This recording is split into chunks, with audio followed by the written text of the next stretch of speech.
시청자 여러분 안녕하세요. CNB 열린 스토리의 이상영입니다. 금주, 금연, 다이어트 등이 올해 세운 가장 많은 계획 중 하나일 텐데요. 우리가 살아가며 제일 중요하게 생각하는 것 중 하나가 바로 아마 건강일 겁니다. 사실 건강이 중요하다는 사실은 누구나 알고 있는데요. 정작 자신의 건강을 챙기기는 쉽지가 않습니다. 오늘 CNB 열린 스토리에서는 국민의 평생 건강을 지키는 세계 최고의 건강보장기관 국민건강보험공단 광주지역본부 김백수 본부장을 만나 이야기 나눠보도록 하겠습니다.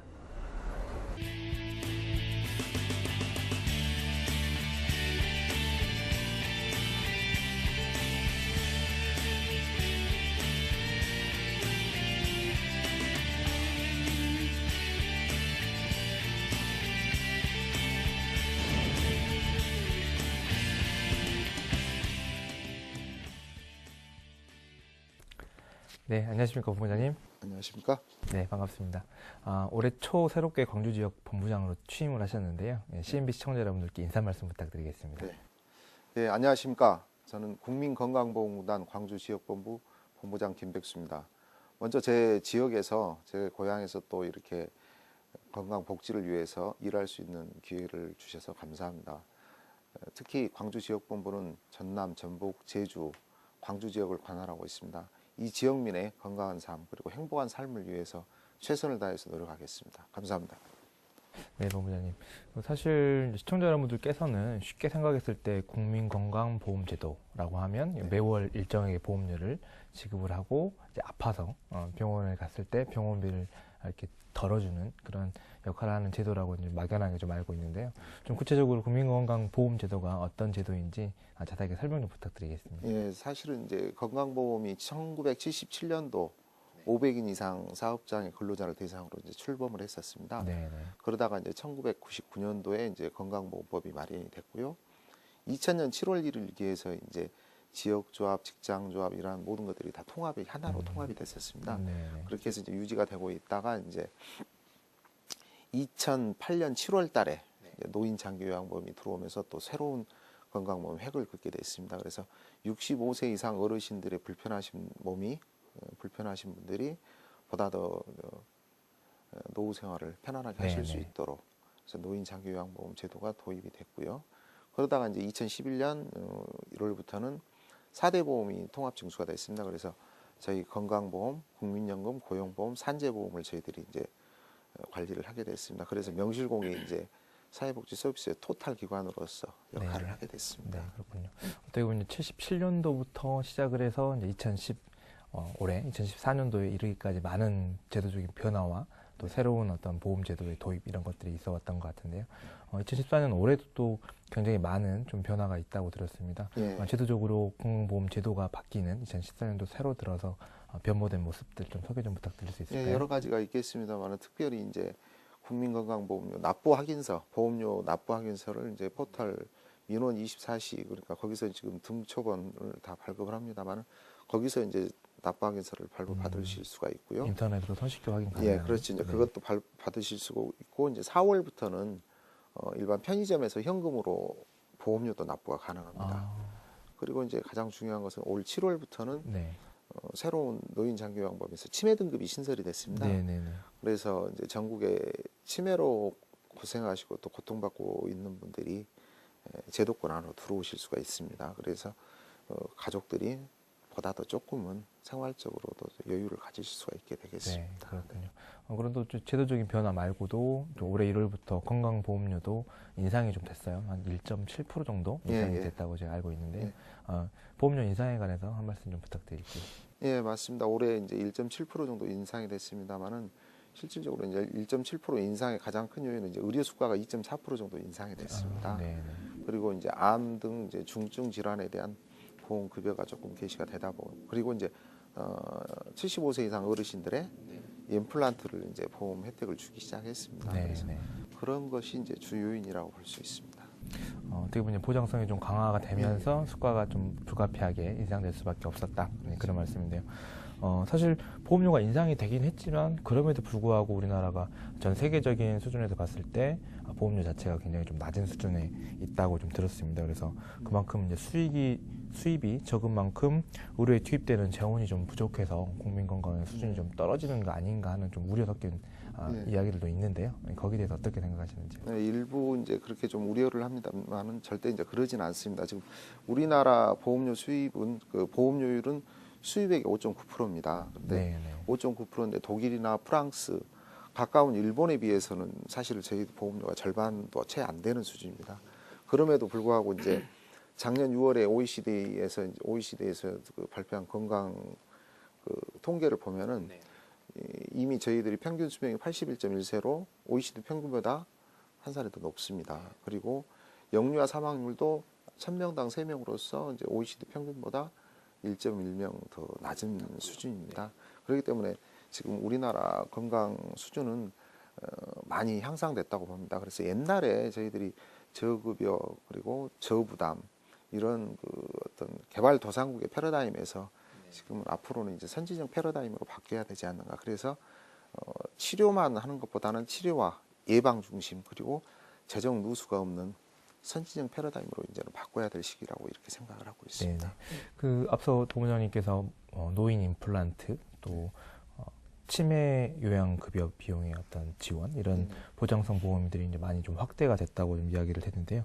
조금 더 구체적으로 어떤 내용들이 좀 변경이 됐는지 예. 소개 좀 부탁드리겠습니다. 먼저 암과 같은 이제 4대 그 중증 질환이라고 그러면은 암, 그다음에 뇌혈관 질환, 심장 질환, 그리고 희귀 난치성 질환 이 네 가지를 이제 4대 중증 질환이라고 그러는데 그 네 가지에 대한 이제 고가 항암제 같은 거 그리고 이제 페트라든지 MRI 같은 영상 그 찍는 것들을 지금 이제 보험 급여를 하고 있습니다. 그리고 아까 말씀드린 대로 75세 이상 어르신들에 대한 임플란트 그리고 이제 경제적으로 어려우신 분들, 저소득 취약계층들이 이제 본인 부담 상한액을 120만 원으로 이렇게 그 이상은 부담하지 않도록 이렇게 제도적으로 보완을 해나가고 있습니다. 네, 그렇군요. 사실 이렇게 여러 가지 측면에서 보장이 확대된다고 하니까 굉장히 좀 어떻게 보면 반가운 소식이긴 한데요. 그럼에도 불구하고 우리나라의 국민건강보험에서 보장하고 있는 보장성의 비율이 한 63% 정도 예, 맞습니다. 밖에 안 된다고 그렇게 알고 있는데요. 이런 실정을 조금 뭔가 개선할 수 있는 방법은 없을까요? 예, 그게 이제 저희들도 고민하고 있는 것 중에 하나입니다만은 OECD 수준이 이제 한 80% 가까이 올리려면은 먼저 이제 저소득 취약계층의 본인들 병원에 가서 입원 부담률을 20%에서 10%로 낮추고 그다음에 4대 아까 말씀드린 대로 4대 중증 질환에 있어서 본인 소득의 40% 이상 되는 재난적 의료비 같은 것은 100만 원 이상이 초과되면은 공단에서 지원하는 방안 그리고 가장 이제 국민들이 불편해하는 선택 진료비라든지 병실 그 차액 그다음에 간병비 네네. 이러한 것들에 대해서는 이제 점차적으로 시간을 두고 보험 혜택을 건강보험으로 적용을 할 수 있도록 하면은 아마 네네. OECD 평균 80% 정도까지는 충분히 달성할 수 있을 걸로 보고 있습니다. 네, 그렇군요. 사실 이번 정부 들어서 어떤 공약으로 내세웠던 것 중에 하나가 뭐 4대 중증 질환에 대한 진료비 보장, 그다음에 뭐 선택 진료비나 상급별 수급료 차액 뭐 이런 많은 그렇습니다. 그 공약들이 있었는데 일단 뭐 어떻게 진행되는지는 조금 더 지켜봐야 될 거요 같고요. 사실 이렇게 보장성 확대를 하는 것도 사실은 중요하지만 그 보장성 확대를 하기 위해서는 결국은 중요한 게 재원의 확보 예. 아니겠습니까? 사실 재정 확보가 전제가 돼야 될 텐데 재원 확보의 방법 또 재원의 어떤 마련하는 그런 방안들은 어떤 게 있나요? 맞습니다. 원래 아무리 좋은 제도도 뭐 재원이 없으면은 할 수 없는 것처럼 보험료 부과 체계를 먼저 저희들이 이제 그동안에 부과 체계를 바꿔서 이제 소득 중심의 부과 체계로 좀 바꿔보려고 합니다. 그래서 소득이 많은 피부양자가 가족으로서 이렇게 무임승차하는 경우 또 이제 그러한 것들을 많이 그다음에 이제 진료비 지불 체계를 개선한다든지 이렇게 되면은 아마 보험료는 많이 확충이 되리라고 봅니다. 그리고 예전과 달리 이제 앞으로는 저희들이 건강 검진이라든지 예방 중심에 많이 힘을 쏟아서 네네. 그런 분들이 더 중증에 걸리지 않고 또 만성 질환에 걸리지 않도록 네네. 제도적으로 이렇게 보완을 해나가면은 제가 볼 때는 이제 재정은 많이 확보가 되리라고 보고요. 네. 그래서 우리 공단에서도 지금 현재 부가체계 개선단을 만들어 가지고 부가체계를 아까 말씀대로 소득 중심으로 바꿔서 그리고 모든 국민들이 수용할 수 있는 또 그러한 부가체계로 바꿔 나갈 것입니다. 좀 지켜봐 주시면. 네. 이제 사실 제가 원고에는 없었던 내용인데 네. 잠깐 궁금해서 질문 좀 드리겠습니다. 사실 그 부가체계 개선에 관련된 내용 쭉 이야기를 하셨는데 그 뭐 우스갯소리로 직장인들 중에서 뭐 100만 원, 200만 원씩 월급 받는 직장인이나 또 그 몇천억대 재산을 갖고 있는 대기업의 재벌 총수들이나 내는 건강보험료는 큰 차이가 없다. 뭐 이런 불만 섞인 이야기도 좀 있었던 것 같아요. 네, 그래서 거기에 대해서 본부장님 개인적인 생각 좀 어떠신지? 그래서 이제 그 부가체계 개선이 지금 실질적으로 국세청 자료라든지 모든 자료를 다 받으면 저희들이 한 95%까지 모든 재산에 다 노출을 시킬 수가 있습니다. 그렇게 되면은 아까 말씀드린 대로 가족 중에 직장 다니는 사람이 있으면 내 재산이 수백억이 있어도 가족으로 이렇게 들어가서 실제로 보험료를 하나도 내질 않는 경우가 있지 않습니까? 그래서 저희들이 그냥 편히 말하기를 무임승차한다고 하지만은 그러한 것들을 이제 찾아서 정당하게 보험료를 낼 수 있도록 하고 소득이 있고 또 능력이 있는 분들이 보험료를 내고 그러한 것들이 온 국민이 수용할 수 있도록 그렇게 만들어 갈 겁니다. 제도적으로.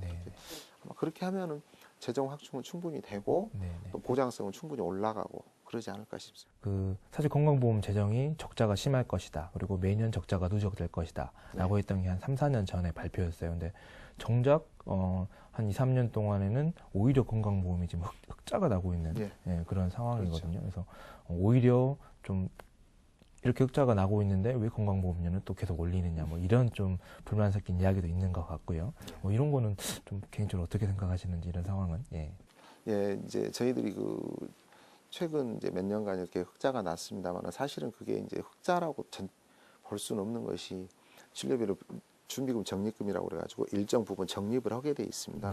그래서 현재 저희들이 흑자라고 하고 있는 그 금액 가지고서는 실질적으로 준비금 적립금에 도달이 안 됩니다. 그래서 그러한 것들은 나중에 정말로 더 진료비가 많이 나간다고 해서 갑자기 또 보험료를 올릴 수는 없는 것 아니겠습니까? 그래서 그러한 것들 대비해서 보완을 하고 또 그거에 대해서는 어떻게 쓸 것인가 지금 고민을 많이 하고 있습니다. 미래나 후대를 위한 어떤 보험과 보장성의 어떤 미래 자산으로 축적해 놓는 그런 부분이 또 필요하겠네요. 그렇군요.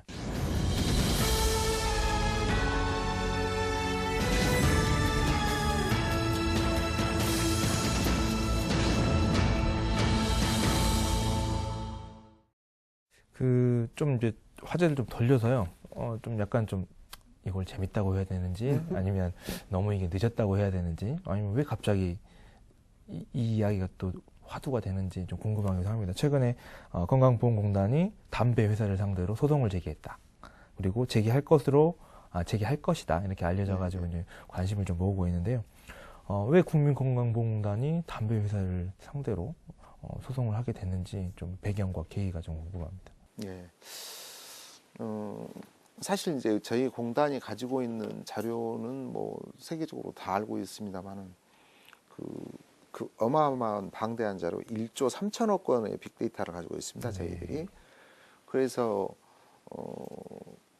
19년 동안 130만 명의 그 담배로 인한 진료를 추적을 했습니다. 그래 보니까 담배로 인한 진료비가 1년이면 1조 7천억 원이 나가는 겁니다. 그렇게 되면 실질적으로 또 첫 번째는 그러고 두 번째는 이제 흡연자는 담배 한 갑당 354원의 건강증진 부담금을 내고 있습니다. 그런데 정작 그 원인 제공자인 담배 회사에서는 그 부분에 대해서는 일원도 부담을 하지 않고 있는단 말입니다. 그런데 이제 과연 이러한 것들이 사회적으로 정의롭냐, 또 형평성에 맞냐? 그럼 우리 공단으로서는 국민의 소중한 보험료를 받아가지고 제대로 관리를 해야 될 입장에서는 또 전 국민의 건강을 책임지고 있는 건강보험공단에서는 어떻게 하는 것이 가장 바람직한 것이냐, 또 국민의 평생 건강을 지키고 있는 공단을 어떻게 하는 것이 맞냐, 그러한 것들을 수차례 논의를 거쳐서 결국은 저희들이 1월 24일 날 공단 이사회에서 소송을 하는 걸로 이렇게 결정을 했습니다. 근데 사실 담배가 백해무익하다는 거는 사실 건강에 안 좋다는 거는 누구나 다 알고 있는 사실이거든요. 누구나 다 알고 있는 사실인데 이게 또 새삼스러운 일도 아니란 말이죠. 근데 그동안은 왜 가만히 있다가 왜 갑자기 소송을 하게 됐는지, 왜 이 시점인지 예. 좀 우아하게 생각하시는 분들이 좀 그러니까 많으신 것 같아요. 예, 예. 저도 이제 다른 데 가서 그런 말씀을 많이 듣습니다. 근데 그동안에 사실은 그 건강과 담배와 인과관계를 입증하지 못했죠. 근데 저희들이 이제 작년에 연세대학교 지선화 교수, 이제 그분이 역학에는 세계적인 권위자신데 이분이 이제 92년부터 95년까지 건강 검진 받은 130만 명을 19년 동안 추적 관찰을 했었습니다. 네. 그렇게 해보니까 19년 추적 관찰해보니까 흡연으로 인한 피해가 1조 7천억 원이 나가더라. 또 한 가지 재밌는 것은 2011년 2월 15일 날 서울 고등법원에서 흡연으로 인한 것은 그 폐암과 후두암은 연관이 있다, 네네. 추정된다, 이런 판결이 있었습니다. 그래서 저희들이 이러한 그 과학적인 데이터 그리고 판례 이러한 것들을 종합을 해서 이제 그러니까 흡연과 건강 인과관계라든지 이러한 것들을 좀 입증을 할 수가 있게 됐죠. 그래서 이제 담배 회사를 상대로 소송을 이제 내려고 준비를 하고 있습니다. 사실 어떻게 보면 그동안에 이게 심증은 갔는데 정확한 물증을 잡지 못하다가 예, 그랬다고 요즘 이제 데이터에 어떤 축적되는 기술이라든지 예. 이런 것들이 워낙 좋아지다 보니까 빅데이터를 활용한 어떤 논문이라든지 또 재판부의 판례 이런 걸 가지고 물증을 정확히 잡아서 예, 소송을 하게 된 거네요. 네. 네. 광주광역시의회에서 아마 전국 광역단체단체 중에 최초라고 제가 알고 있습니다. 지난 2월 14일 날 광역의회 최초로 흡연 피해 회복을 위한 소송 촉구 결의안이 채택되었다는 소식을 이제 여러 언론을 통해서 제가 이제 확인했고 들었는데요. 어떻게 이 안이 채택이 되게 된 건지, 이 안을 전국 광역의회 중에서 최초로도 채택되게 할 수 있었을 때까지 또 어떤 역할들을 하셨는지에 대해서 말씀 좀 부탁드리겠습니다. 네. 먼저 이제 우리 광주광역시가 건강도시 3년 그 최우수 도시입니다. 그래서 건강도시인데 금연은 제가 볼 때 기본이라고 생각을 하고요. 그래서 이 자리를 빌어서 또 소송 촉구 결의안을 채택해 주신 시의회에 계신 관계자분들 그리고 의장을 비롯한 여러분들께 또 감사의 말씀도 드립니다. 근데 그런 분들께서 세수보다 그러니까 담배를 판매로 인해서 세금이 들어온 것보다는 광주 시민들의 건강이 더 중요하다고 인식을 하신 것이죠. 그래서 그분들한테 제가 이제 관계자분들께 이러한 부분들을 충분히 설명을 드렸을 때 처음에는 의아해하시더니 쭉 말씀을 들으시고 이건 충분히 우리가 또 의회에서 이런 부분들을 역할을 해줘야 되겠다. 그래서 또 저희 공단하고 힘을 합쳐서 더욱더 건강도시를 만들고 또 금연 광주를 만들어 나가자 하는데 공감대가 형성이 됐죠. 제가 볼 때는 이제 이런 지방의회에서 이런 어떻게 보면 역사적인 그 결의안이 채택됐으니까 보다 더 진보된 국회에서도 이제 뭐 담배 소송 촉진법이라든지 아니면 흡연 피해자 뭐 구제법이라든지 이러한 것들이 이제 법제화가 좀 돼서 보다 더 조금 더 국민을 보호할 수 있는 제도로 발전됐으면 하는 이런 바람을 가져봅니다. 네. 어떻게 보면 김백수 본부장님의 굉장한 업무 추진 능력이 그건 아닌가 발휘된 또 결과가 아닌가 그렇게 생각을 좀 감사합니다. 됩니다. 네. 담배 소송 관련해서 계속 좀 여쭤볼게요. 외국의 사례들 물론 많이 조사를 하셨을 거라고 생각이 됩니다. 외국에 좀 재밌는 사례들이 있으면 좀 이것도 참고 삼아야 될 사례들이 있으면 말씀 좀 부탁드리겠습니다. 저도 뭐 담배에 대해서 연구를 하려고 하셔서 한 건 아닙니다만 이렇게 이제 나가서 또 말씀도 드려보고 또 과연 내가 알아야 된다고 생각해서 찾아보니까 말입니다. 미국 같은 경우는 그동안 1992년까지 그 전 40년 동안 1954년부터 약 40년 동안 800건 정도 개인별로 담배 관련해서 소송이 있었습니다. 그런데 한 건도 승소한 게 없습니다. 개인 차원의 소송은 다 담배에서 이긴 거죠. 지금까지 한 건도 개인이 승소한 게 하나도 없습니다. 그러다가 이제 1998년도에 미국 주정부가 이제 49개 주정부가 이제 연합을 해가지고 소송을 냈습니다. 소송을 내가지고 이제 배상 합의를 2,460억 불 그러니까 지금 우리나라 돈으로 계산하면 263조 원? 263조 원? 그 정도 되는 것 같더라고요. 거기에 이제 배상 합의를 했습니다. 그렇게 해가지고 98년도부터 2025년까지 이렇게 이제 나눠서 이렇게 하는 걸로 그렇게 됐고, 거기 외에도 또 캐나다 같은 경우는 뭐 온타리오주가 또 소송을 해가지고 53조 원을 받아내고, 네. 그 이제 그러한 것들 볼 때 시사점 개인이 어떠한 개인적인 자료를 가지고 하는 것은 한계가 있습니다. 그래서 제가 볼 때는 공공기관이나 아니면은 지자체가 이렇게 나서서 해야 된다는 걸 어떤 시사를 하고 있는 것 같습니다. 그래서 아마 이제 제가 볼 때는 저희 공단에서 이런 빅데이터를 가지고 직접 추진하는 것은 상당한 설득력이 있다고 봅니다. 네. 어떻게 보면 그 우리나라의 국민건강보험공단이 세계 최고, 어떻게 보면 최고의 건강보험 관련 기관이라고 이제 평가받지 네. 않습니까? 그에 관한 책임과 의무를 다하는 또 하나의 행동이지 않나, 뭐 그런 생각이 좀 듭니다. 네. 그 세계보건기구 중에서도 또 한국의 담배 소송에 대해 관심이 좀 많은 걸로 알고 있습니다. 관련 상황에 대한 부분을 조금 더 설명 부탁드리겠습니다. 예. 지난달에 이제 그 세계보건기구 서태평양 지역본부에서 저희 본부를 방문해가지고 적극 지원하겠다, 또 국제 변호사도 지원하겠다. 그래서 본부에서도 엊그제 2, 3일 전에 이제 그쪽 마닐라로 네. 현지로 또 우리 직원들이 그쪽 그 출장을 가기도 했습니다만은 세계보건기구에서도 지금 생각하고 있는 것이 유럽이나 그 선진국에서 워낙 지금 요즘은 담배에 대한 규제책을 강하게 쓰고 있습니다. 그러다 보니까 이제 아시아 쪽으로 이렇게 많이 선회를 한 것 같고요. 네. 특히 아시아 쪽에서도 이제 청소년하고 여성 쪽에 이렇게 포커스를 맞춰서 네네. 추진하다 보니까 우리나라도 좀 여성 또 그리고 청소년의 흡연 문제가 상당히 심각한 걸로 되어 있습니다. 제가 오전에도 전라북도 교육청을 방문해서 교육감님하고 이렇게 대담을 나눠보니까 네. 초등학교 6학년부터 중학교 1학년 이때가 급속도로 흡연율이 높아진답니다. 그러면서 저희들하고 어떻게든 그 청소년 흡연도 좀 미래를 위해서 같이 힘을 합쳐서 풀어나가자 또 그런 말씀을 있으셨습니다. 어떻게 보면 사실 성인 남성의 흡연율은 오히려 줄어들고 있고 또 청소년과 여성의 흡연율은 오히려 늘고 있다니 좀 어떻게 보면 아이러니한 일이기도 한데요. 그렇죠. 광주지역공단 본부에서는 또 여기에 대한 대책 같은 거 혹시 마련하고 있는 게 있으신가요? 네, 먼저 이제 우리 지역부터 제 입장에서는 우리 지역부터 이제 하나하나 추진을 하려고 생각합니다만은 다음 주 정도에는 지금 광주 광역시하고도 금연 도시를 위한 MOU를 체결하고 그다음에 이제 광주 교육청에서도 이러한 부분의 금연 문제에 대해서 흡연 문제에 대해서 상당한 관심을 가지고 있습니다. 그래서 교육청하고도 저희들이 긴밀하게 협조 체제를 갖춰서 청소년들이 이제 담배 피해로부터 그리고 흡연을 사실은 어른 돼서 끊긴 어쩐지 모르겠지만 청소년들이 중고등학교 때 피우기 시작하면 평생을 가지 않습니까? 네.